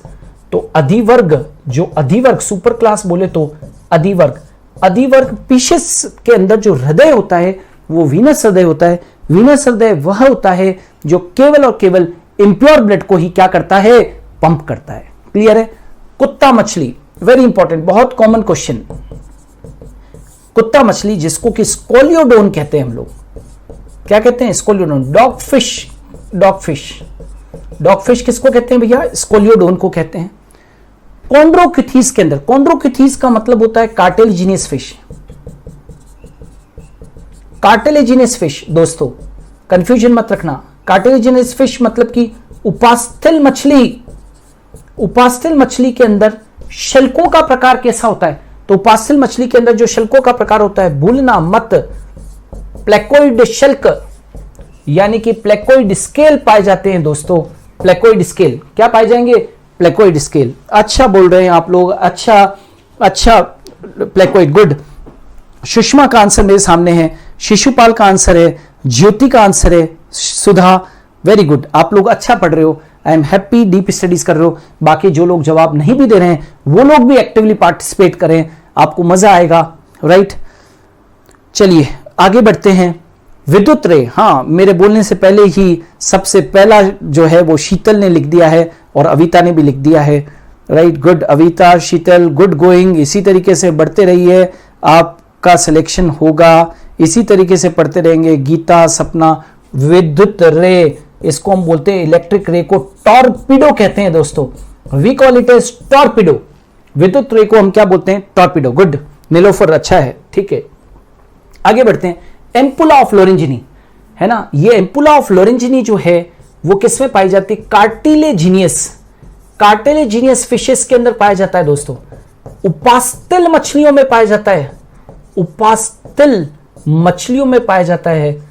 राइट, उपास्तिल मछलियों में ये पाया जाता है। सिर के पृष्ठ भाग पर होता है। सिर के पृष्ठ भाग पर, यानी कि सिर का जो डॉर्सल पार्ट है वहां पर पाया जाता है। कौन बताएगा? यस यस, कौन बताए? नहीं, पोडोकेथीज में तो होता है। कार्य कौन बता रहा है? I will be happy to hear from you people. Avita, Sheetal, Shishupal, Sukhendra, Ghanshyam, Ankit बताएं, फटाफट से हाथ चलाएं। राइट, एम्पुला ऑफ लोरेंजिनी का क्या कार्य है? कार्य पूछा है मैंने बेटा। वेरी गुड, रंजीत का पहला आंसर आया है। वेरी गुड, थर्मो रिसेप्टर है, अच्छी बात है। थर्मो रिसेप्टर, इनका काम होता है, तापग्राही है ये, तापग्राही थर्मो रिसेप्टर है। ठीक है, थर्मो रिसेप्टर। गुड, अंकित मिश्रा का भी आंसर आया है, इरम का भी आंसर आया है। हाँ, धीरे धीरे जग रहे हो आप लोग। क्या उपास्तिल मछलियों में ओपरकुलम पाया जाता है? ओपरकुलम का मतलब होता है, ओपरकुलम समझते हो? गिल आच्छद, गिल आच्छद। ओपरकुलम का मतलब होता है गिल कवर, गिल कवर। हाँ, ये प्रश्न पूछा है, कौन जवाब दे रहा है फटाफट से? क्या उपास्तिल मछलियों में, क्या कार्टिलेजिनियस फिशेस के अंदर किसी भी प्रकार का ओपरकुलम पाया जाता है क्या? Operculum, no. उमा, यस, पहला नाम आया है, नो। यस, अच्छी बात है, अच्छी बात है। गुड, ओपरकुलम नहीं पाया जाता है, गिल आच्छद नहीं पाया जाता है, गिल कवर नहीं पाया जाता है। क्या ऑस्टियोकिथीज के अंदर, ऑस्टियोकिथीज का मतलब होता है दोस्तों बोनी फिशेज, क्या बोनी फिशेज के अंदर एयर ब्लैडर उपस्थित होता है क्या? हाँ या ना? कौन जवाब देगा? मुझे इस प्रश्न का जवाब आप लोगों के मुंह से सुनना है। Who will tell me? Come on. Gita, Ashok, नहीं, अभी तक मेरे पास में गीता का आंसर आया है और सुषमा का सही आंसर आया है। और किसने? सुमित तिवारी का भी सही आंसर आया है, सुखेंद्र गुप्ता का भी सही आंसर आया है, अविता का भी सही आंसर आया है। यस, एयर ब्लैडर पाया जाता है। ऑस्टियोकिथीज में वायुआशय एयर ब्लैडर उपस्थित होता है क्या? तो हाँ, होता है। उड़न मछली, फ्लाइंग फिश किसको कहते हैं? ये तो आता ही है भैया सभी को। फ्लाइंग फिश, कौन जवाब देगा? सबसे पहला खटका किसका दबेगा भैया? दबाएं जल्दी से। फ्लाइंग फिश मैं लिख दूं या आप लिख रहे हो? कम ऑन एनीबडी, अरे लिखिए फटाफट से। फ्लाइंग फिश, फ्लाइंग फिश किसको कहते हैं? नहीं, गलत गलत गलत गलत गलत। फ्लाइंग फिश कोई भी नहीं। अरे यार, एक जवाब आया है, राज वर्मा का आया है और सुनील चौरसिया का जवाब आया है और सुखेंद्र का आया है, एक्सोसीटस। भूलना नहीं है भैया, जल्दी जल्दी से जवाब देना है। एक्सोसीटस, उड़न मछली को हम लोग क्या कहते हैं? एक्सोसीटस के नाम से जानते हैं। आगे बढ़ते हैं। प्रथम स्थलीय कोऑर्डिनेट जंतु, प्रथम स्थलीय कोऑर्डिनेट जंतु मतलब कि first terrestrial coordinate animal. First terrestrial coordinate animal कौन थे? तो प्रथम टेरेस्ट्रियल कोऑर्डिनेट एनिमल जो कि पानी से निकलकर स्थल पर आए वो कौन थे दोस्तों? उभयचर थे, एम्फीबियन थे। क्यों? क्योंकि इससे पहले तो मछलियां थी और मछलियां तो कहां पर थी? पानी के अंदर थी। यस, अंश ने सही आंसर लिखा है। अंश ने, पहला आंसर मेरे पास में अंश का ही आया है। प्रथम स्थलीय कोऑर्डिनेट जंतु जो है वो कौन है? एम्फीबियन है। वृक्ष मेंढक, ट्री फ्रॉग, वृक्ष के ऊपर रहने वाला मेंढक कौन है? Tree frog. कमॉन, कौन लिख रहा है? सबसे पहला जवाब चाहिए मुझे। Come on, tree frog. नीतू का सबसे पहला answer, that is Hyla. Right, Hyla, correct. Hyla is called as a tree frog. सबसे बड़ा मेंढक, सबसे बड़ा मेंढक नहीं, राणा टिग्रीना गलत है सुषमा, नो। सबसे बड़ा मेंढक वो तो इंडियन बुल फ्रॉग आप लिख रहे हो, राणा टिग्रीना जो है वो तो। एनीबडी? नहीं, मैं लिख देता हूं राणा गोलियत। राणा गोलियत, राणा जो गोलियत है, किसी का भी जवाब नहीं आया भाई, राणा गोलियत। अविता ने लिखा है answer, that is Rana Goliath. सबसे बड़ा यदि कोई मेंढक है तो वो कौन है? राणा गोलियत है। और उड़ने वाला मेंढक फ्लाइंग फ्रॉग कौन सा है? तो रेकोफोरस है। फ्लाइंग फ्रॉग कौन सा है भाई? रेकोफोरस है। ठीक है, रेकोफोरस फ्लाइंग फ्रॉग है। वृक्ष मेंढक कौन है? हाइला है। और सबसे बड़ा जो मेंढक है वो कौन सा है? राणा गोलियत है। आगे बढ़ते हैं। मिडवाइफ टोड किसको कहते हैं? ये भी एक उभयचर है। और मिडवाइफ टोड जो है हम लोग किसको कहते हैं? एलाइटीज को कहते हैं। एलाइटीज जो है दोस्तों वो कैसा है? मिडवाइफ टोड है। पाद विहीन छिपकली यानी कि लिम्बलेस लिजार्ड। तो दो एग्जांपल देना चाहूंगा मैं यहां पर। एक तो है ओफियोसोरस, लिम्बलेस, ये मतलब इनके अंदर पाद नहीं होते, सर्पों की तरह पाद नहीं होते। एक तो ओफियोसोरस, हाँ सुधा ने आंसर दिया है सबसे पहला। और दूसरा एक और है जो इंडिया के अंदर, साउथ इंडिया के अंदर में बरकुडिया। ठीक है ना? नहीं, ड्रैको गलत है सुनील, है ना? एक तो कौन सा है? ओफियोसोरस है और एक कौन सा है? बरकुडिया है। ओफियोसोरस ये सुषमा करेक्ट है नाउ, और बरकुडिया दोनों सही है। मॉनिटर लिजार्ड कौन सी होती है? वेरेनस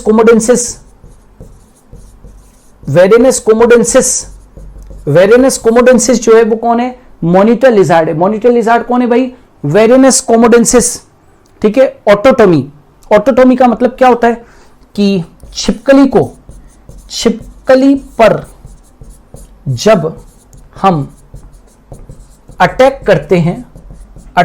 करते हैं तो वह अपनी पूंछ को काट कर अलग कर देती है ताकि शत्रु क्या हो जाए? भ्रमित हो जाए। छिपकली से कुछ लोगों को डर भी लगता होगा। ठीक है, तो छिपकली को जब भी आप अटैक करोगे, छिपकली को जैसे ही आप अटैक करोगे, हाँ शीतल ने सही आंसर दिया है। शीतल का आंसर मेरे पास में सबसे पहला आया है, सही है। टेल को तोड़ना, यस, मतलब छिपकली पर जब हम अटैक करते हैं तो वो अपनी पूंछ को काटकर अलग कर देती है ताकि हम भ्रमित हो जाएं। ये मानव प्रवृत्ति है कि जैसे ही तुम छिपकली के ऊपर वार करोगे तो पूंछ को अलग करेगी, तो आप छिपकली को नहीं देखोगे, आप ये देखोगे कि टूटकर अलग क्या चीज हुई है। तो वो पूंछ हिलती रहती है, आप उसको देखते हो, उतनी देर में वो रफू चक्कर हो जाती है ना? कई लोग झाड़ू लेके पीछे पड़े रहते हैं कि छिपकली को मारेंगे आज तो। ठीक है, सो देखिएगा, घरेलू छिपकली का मतलब होता है हाउस लिजार्ड। इसको हिंदी में हाउस लिजार्ड कहते हैं, इंग्लिश के ये घरेलू छिपकली, और इंग्लिश के अंदर इसको हाउस लिजार्ड कहते हैं। हाउस लिजार्ड को हम लोग बोलते हैं जो आपके घरों के अंदर दीवारों पे घूमती रहती है, उसको हेमीडेक्टाइलस के नाम से जानते हैं। Hemidactylus correct. सपना का पहला आंसर, अविता का पहला आंसर, राइट। पेंजी का क्षेत्र किस में पाया जाता है? कौन बताएगा? जिसने मेरे नोट्स को अच्छे से देखा होगा, क्लास नोट्स को, जिसने वीडियो लेक्चर्स को देखा होगा, कम ऑन। यस, कौन बता रहा है? कोई भी नहीं, अभी तक कोई भी नहीं। पेंजी का क्षेत्र किस में पाया जाता है दोस्तों? लिजर्ड्स के अंदर, लिजर्ड्स में पाया जाता है, छिपकली में। पेंजी का क्षेत्र किसके हृदय में पाया जाता है? तो लिजर्ड में। अविता बहुत अच्छा परफॉर्म कर रहे हो, रुखसार, अविता और गीता, ज्योति, बहुत अच्छा परफॉर्म कर रहे हो आप लोग। इसी तरीके से अपनी इंटेंसिटी को मेंटेन करिए। किसने पक्षियों को ग्लोरीफाइड रेप्टाइल्स कहा? वह कौन सा वैज्ञानिक था जिसने की पक्षियों को ग्लोरीफाइड रेप्टाइल्स कहा? ग्लोरीफाइड रेप्टाइल्स, तो वो जो वैज्ञानिक था दोस्तों वो कौन था? हक्सले था। हक्सले नामक वैज्ञानिक ने ही पक्षियों को ग्लोरीफाइड रेप्टाइल्स कहा। कौन से वर्ग के जंतु समतापी होते हैं? समतापी मतलब होम्योथर्मल्स का मतलब होता है जो अपने शरीर के तापमान को बाह्य वातावरण के अनुसार बदलते नहीं है। ऐसे जीव जो अपने शरीर के तापमान को बाहर के तापमान के अनुसार बदलते नहीं है। समतापी कौन होते हैं? तो दो ही होते हैं, या तो एवीज के सदस्य या फिर मैमल्स के सदस्य, है ना? ये दोनों क्लासेस हैं, ये दोनों वर्ग हैं दोस्तों, ये दोनों क्लासेस हैं जिनके मेंबर्स कैसे होते हैं? समतापी होते हैं। बाकी जितने भी होते हैं वो सब कैसे होते हैं? असमतापी होते हैं। तो yes, aves and mammals. Sunil Chaurasia और गजाला परवीन अंसारी, गुड, अच्छी बात है, इसी तरीके से पार्टिसिपेट करते रहें। कौन से वर्ग के जो जंतु होते हैं वो कैसे होते हैं? समतापी होते हैं। तो समतापी जो है वो कौन से होते हैं? एवीज और मैमल्स। ठीक है। सर्पों में विषैले दंत, सर्पों में विषैले दंत, सांपों के अंदर जो विषैले दंत होते हैं, पॉइजन फैंग्स जिनको की कहते हैं हम लोग, पॉइजन फैंग्स, वो किसके रूपांतरण है? तो सर्पों में जो विषैले दांत है वो किसके रूपांतरण है? तो वो मैक्सिलरी टीथ के रूपांतरण है। मैक्सिलरी टीथ दोस्तों, कौन सा कहा मैंने? मैक्सिलरी टीथ कहा। क्रोकोडिलिया गण के प्राणियों में डायफ्राम व 4 कोष्ठीय हृदय पाया जाता है। ये क्वेश्चन नहीं है, यूं समझ लीजिए मैंने एक इंपॉर्टेंट चीज लिखी है, वो इसलिए लिखी है क्योंकि डायफ्राम का पाया जाना तो मैमल्स की विशेषता है, लेकिन क्रोकोडाइल रेप्टाइल होने के बावजूद भी उसमें डायफ्राम पाया जाता है। रेप्टाइल में 3 कोष्ठीय हृदय होता है, उसके बावजूद भी क्रोकोडाइल के अंदर 4 कोष्ठीय हृदय होता है।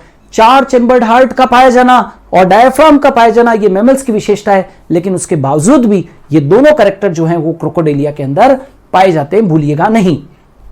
पक्षियों में पुच्छ पर पाए जाने वाली तेल ग्रंथि, पक्षियों में पूंछ पर पाए जाने वाली तेल ग्रंथि, name oil gland which is found on the tail, tail के नीचे की तरफ पाई जाती है। दोस्तों याद रखना, पक्षियों के अंदर ग्लैंड्स नहीं पाई जाती है, केवल एक ही तेल ग्रंथि पाई जाती है और उसका नाम है प्रिन ग्लैंड।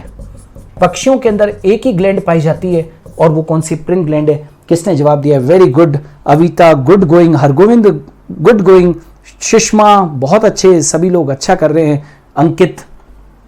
पूंछ पर पाई जाने वाली तेल ग्रंथि जो है वो कौन सी? प्रिन ग्लैंड है। पक्षियों का ध्वनि उत्पादन केंद्र, हम बोलते हैं लैरिंक्स से, पक्षी आवाज निकालते हैं सिरिंक्स से। पक्षी आवाज निकालते हैं किससे? सिरिंक्स से। दोस्तों कमांड बनाइए, सब्जेक्ट के ऊपर कमांड बनाइए। एक बार सरकारी नौकरी के अंदर घुस जाना है, बस ये टारगेट रखना है हमें कि सरकारी नौकरी को पा ही लेना है। एक बार सरकारी में घुस गए तो फिर जीवन के अंदर पीछे मुड़ के देखने की जरूरत नहीं पड़ेगी, फिर आगे ही आगे बढ़ना है। Right, सिरिंक्स, good. सोनम, सोनम, सरोज, अच्छी बात है। अविता, गुड। पक्षियों में आखिरी 4 पुच्छीय कशेरुकाएं जुड़कर क्या बनाती है? पक्षियों के अंदर जो अंतिम 4 पुच्छीय कशेरुकाएं, लास्ट 4 टेल वर्टिब्रा मिलकर क्या बनाती है? मैं लिखने रहा हूं, जल्दी से मुझे जवाब चाहिए। पहला जो जवाब देगा उसको मेरी ओर से कॉम्प्लीमेंट। पहला जवाब, पक्षियों के अंदर आखिरी 4 पुच्छीय कशेरुकाएं मिलकर कौन बनाती है? वेरी गुड, अविता का जवाब, वेरी गुड, गुड गोइंग, बहुत अच्छा परफॉर्म कर रहे हो। पाइगोस्टाइल, पाइगोस्टाइल, पहला जवाब जिसका आया उसको compliment. Right, pygostyle, good. Sushma का भी आ गया है आंसर, पाइगोस्टाइल। राइट, पक्षियों के अंदर आखिरी 4 पुच्छीय कशेरुकाएं जुड़कर क्या बनाती है? पाइगोस्टाइल। अधिकांश पक्षियों में मूत्राशय अनुपस्थित होता है, ये याद रखना, ये एक इंपॉर्टेंट पॉइंट है, प्रश्न नहीं है। अधिकांश पक्षियों में मूत्राशय क्या होता है? अनुपस्थित होता है। क्यों? क्योंकि मूत्राशय जो है फ्लाइंग के अंदर रुकावट डालता है, तो जितने भी फ्लाइंग बर्ड्स होती है, उड़ने वाले पक्षी होते हैं, राइट, उनके अंदर मूत्राशय नहीं होता है, यूरिनरी ब्लैडर एब्सेंट होता है। पक्षियों में किस प्रकार की अस्थियां पाई जाती है? तो न्यूमेटिक बोन्स पाई जाती है। पक्षियों में जो बोन्स पाई जाती है दोस्तों, वो न्यूमेटिक बोन्स पाई जाती है। खोखली अस्थियां पाई जाती है, अंदर से खोखली होती है ताकि उनका बॉडी वेट कम रहे और वो उड़ सके। ठीक है, क्लियर है? हाँ, खोखली होती है, गुड, न्यूमेटिक बोन्स।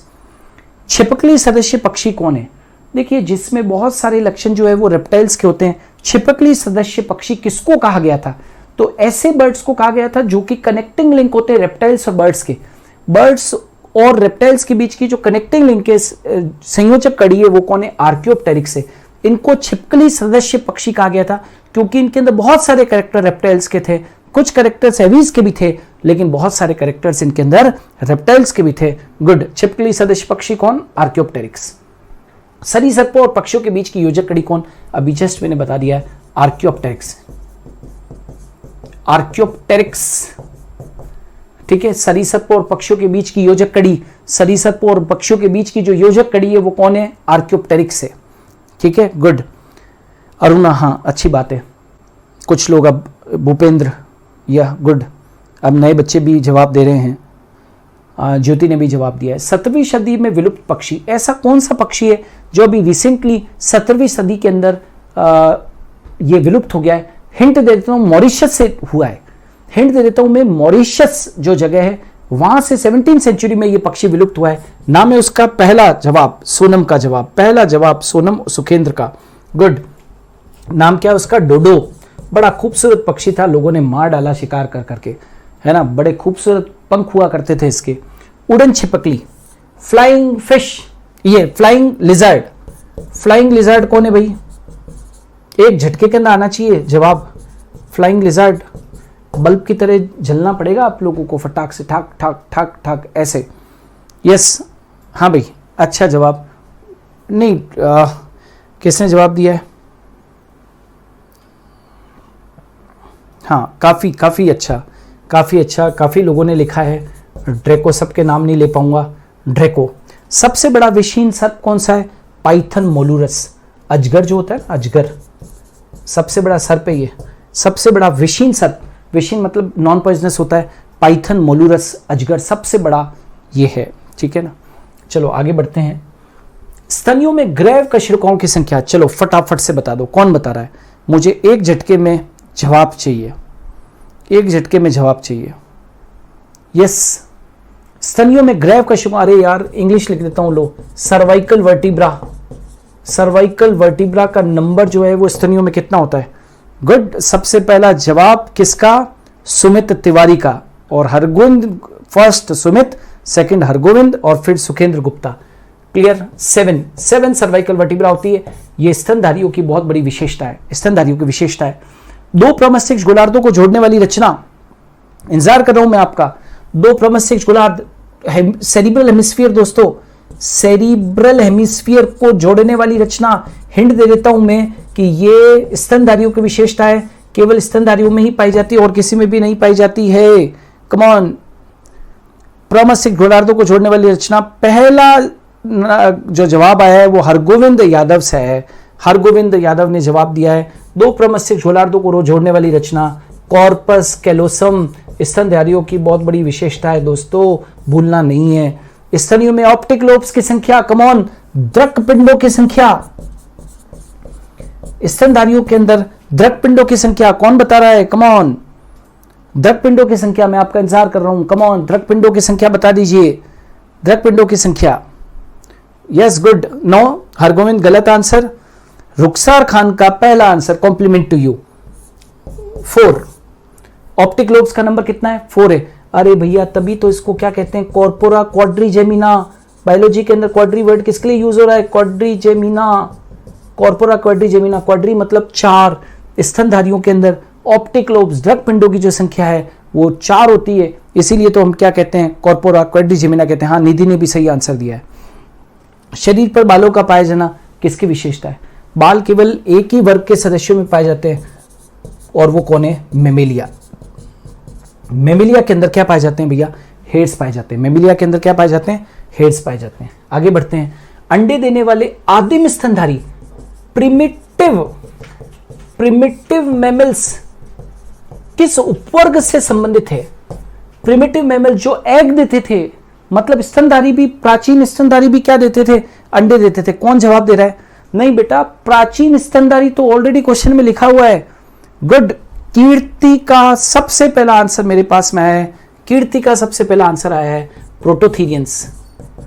प्रोटोथीरिया ऐसे आदिम स्तनधारी थे जिनके अंदर एग देते थे। वो स्तनधारियों का सबसे बड़ा गण, आपको मालूम है मैमल्स को 16 ऑर्डर्स के अंदर डिवाइड किया गया है। मैमल्स को 16 गणों के अंदर डिवाइड किया गया है। मैमल्स को 16 गणों के अंदर डिवाइड किया गया है, और उनमें से सबसे बड़ा जो गण है वो कौन सा है? कौन बताएगा?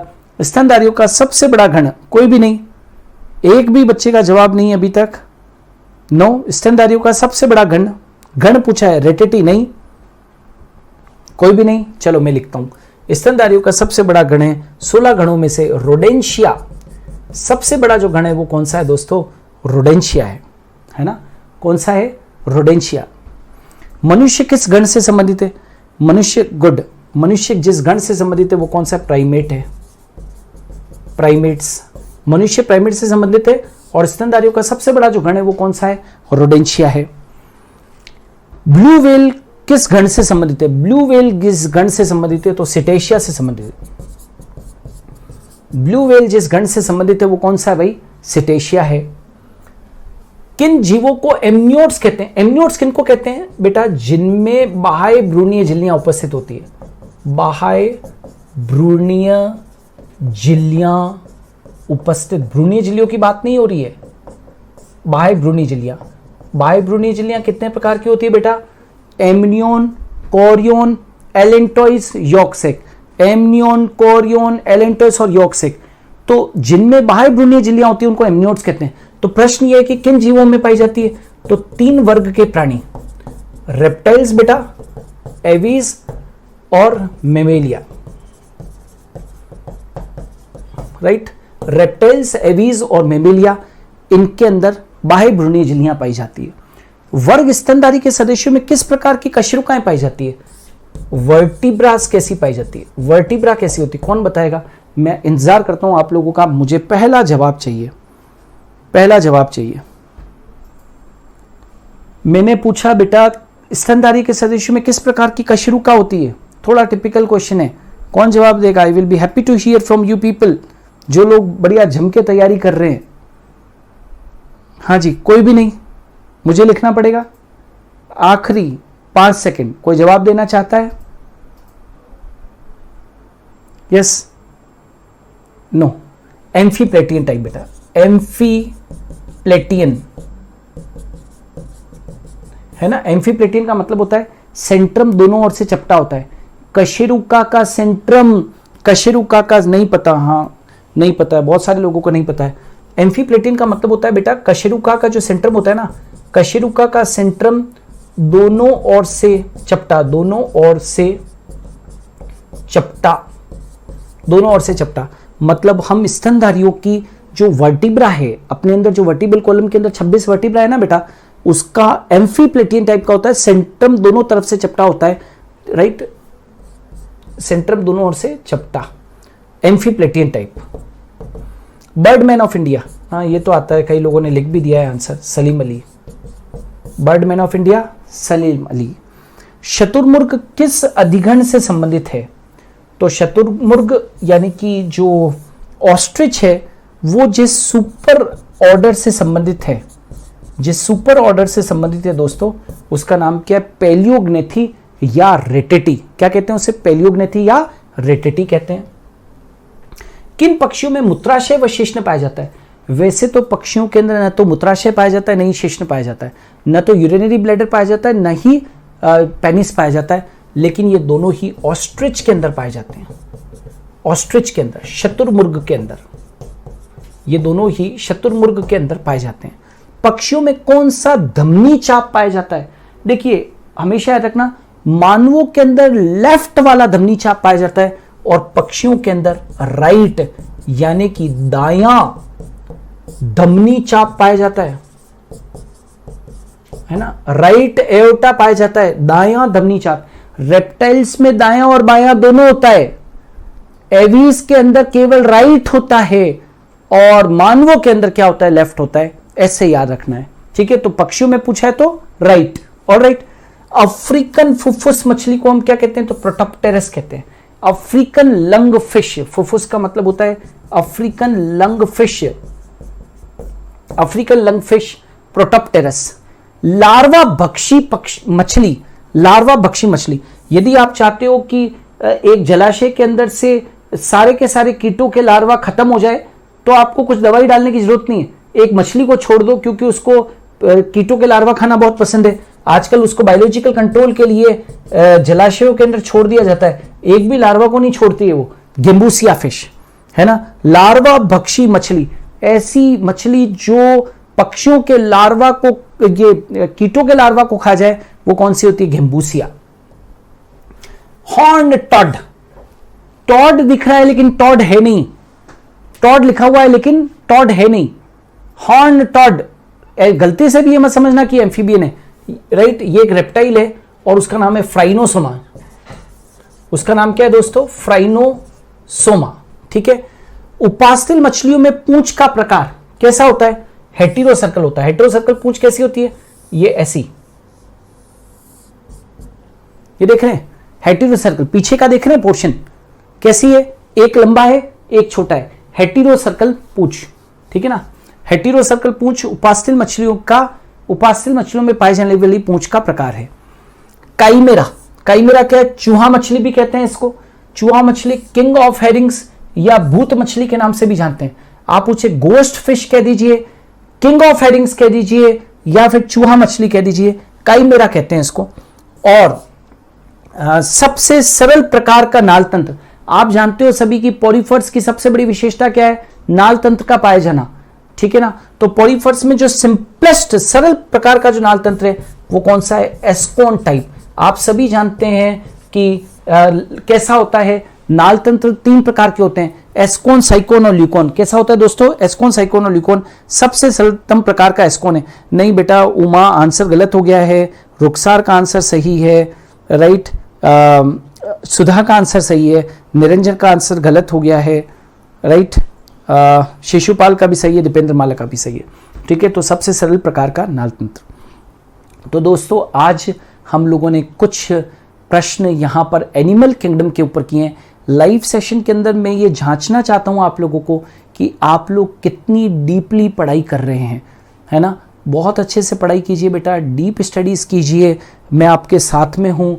हम लोग अभी लाइव क्लासेस की इंटेंसिटी भी बढ़ाएंगे, टेस्ट की इंटेंसिटी भी बढ़ाएंगे, हम लोग की पॉइंट्स की इंटेंसिटी भी बढ़ाएंगे, राइट। और हम लोगों ने, मैंने कहा है कि अगले 1 सप्ताह के अंदर, मंडे से लगाकर सैटरडे के अंदर, जितने भी लोगों ने लेट ज्वाइन किया है आज लाइव सेशन को, उनको भी मैं बता दूं, मैं सैटरडे तक आपका 85% कोर्स कंप्लीट कर दूंगा। इसलिए धीरज रखिए, हमको बहुत सालों का अनुभव है मुझे और मेरी टीम को कि हमको आपको कोर्स किस तरीके से विधिवत समय पे करवाना है। मतलब मैं आपके सिलेबस को आपके एग्जाम के 22 दिन पहले पूरा कंप्लीट कर दूंगा। और फिर फोकस रहेगा लाइव सेशन जो आपके हैं, की पॉइंट्स हैं, टेस्टिंग है, इनके ऊपर हम लोग पूरा फोकस करेंगे, ठीक है ना। आप तो बस घर पे बैठ के डीपीपी को बहुत अच्छे से करें, मेरे जो नोट्स हैं जो हम लोग अपलोड करेंगे, वीडियोज़ है, उनको बहुत अच्छे से देखें। और दोस्तों एक बात याद रखना कि ये समय वापस नहीं आएगा, झोंक डालिए अपने आप को। यदि कोई मेरे से कोई पूछे, मेरा छोटा भाई यदि कोई पूछे या कोई मुझसे पूछे, मेरा कोई साथी पूछे कि सरकारी जॉब अच्छा है प्राइवेट जॉब अच्छा, मैं उसको कहूँगा यार तू सरकारी नौकरी में चले जा। एक बार सरकारी नौकरी में चले जाइए, there are lots of benefits. Vacancies में हमेशा से कहता हूँ दोस्तों, वैकेंसीज रोज रोज नहीं आती है, क्रैक कर दीजिए, पूरी ताकत लगा दीजिए, रोज सुबह भगवान का स्मरण कीजिए, हाथ जोड़िए, प्रार्थना में बहुत बहुत ताकत होती है। अपने बड़ों का आशीर्वाद लीजिए, आप जिस भी इष्ट देव को मानते हैं हाथ जोड़ के रोज प्रार्थना कीजिएगा, प्रार्थना के साथ में मेहनत कीजिए।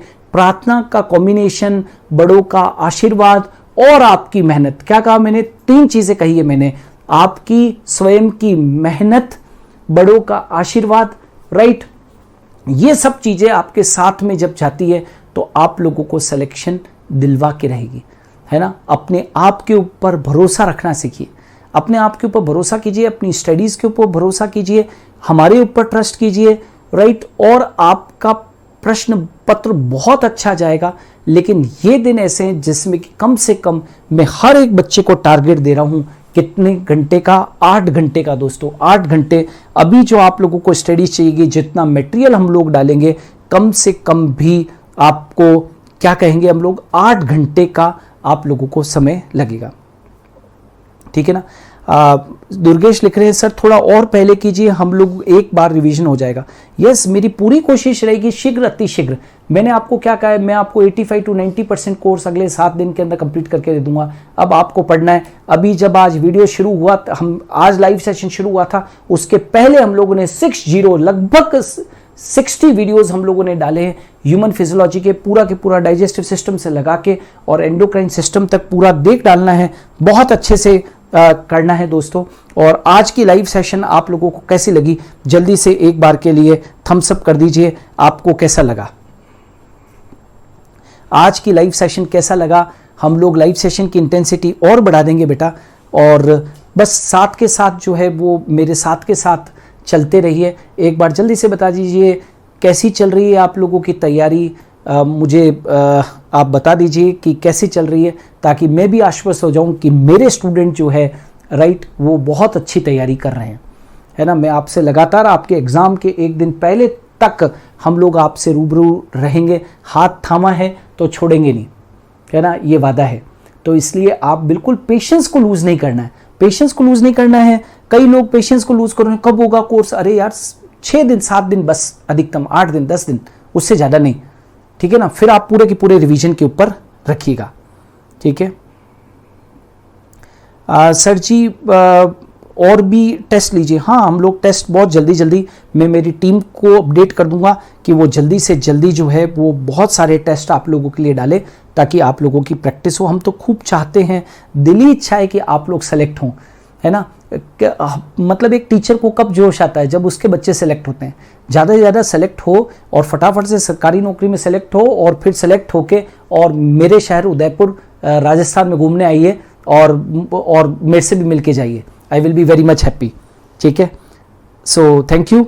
बहुत अच्छा आप लोगों ने आज के इस लाइव सेशन के अंदर आपने जुड़े, आप सभी, और आप हमारे ऊपर विश्वास रखें। हम बहुत अच्छा आखिरी मोमेंट तक आप लोगों के साथ में रहेंगे और बहुत अच्छा कंटेंट हम लोग आपको देंगे।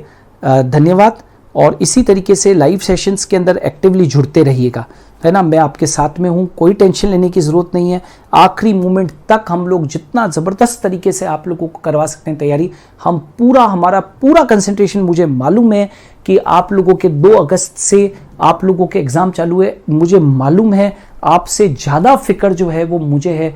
मैं पूरी वादा करता हूँ, पूरी हम लोग ताकत झोंक देंगे आखिरी मोमेंट के ऊपर। हम आपके साथ में, मैं और मेरी टीम आपके साथ में लगे रहेंगे। सो आज के लिए इतना ही, धन्यवाद।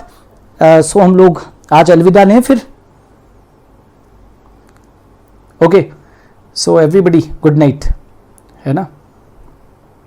अविता कहती है सर आपके लाइव आने से कॉन्फिडेंस आ गया। बिल्कुल कॉन्फिडेंस रखना ही रखना है, मैं आपके साथ में हूं। आपके लिए हम लोग कुछ भी कर सकते हैं। एक टीचर जो है वो अपने स्टूडेंट के लिए कुछ भी, किसी भी हद तक हम लोग जा सकते हैं, है ना। खूब मेहनत करेंगे, हम लोग साथ में मिलकर तैयारी करेंगे।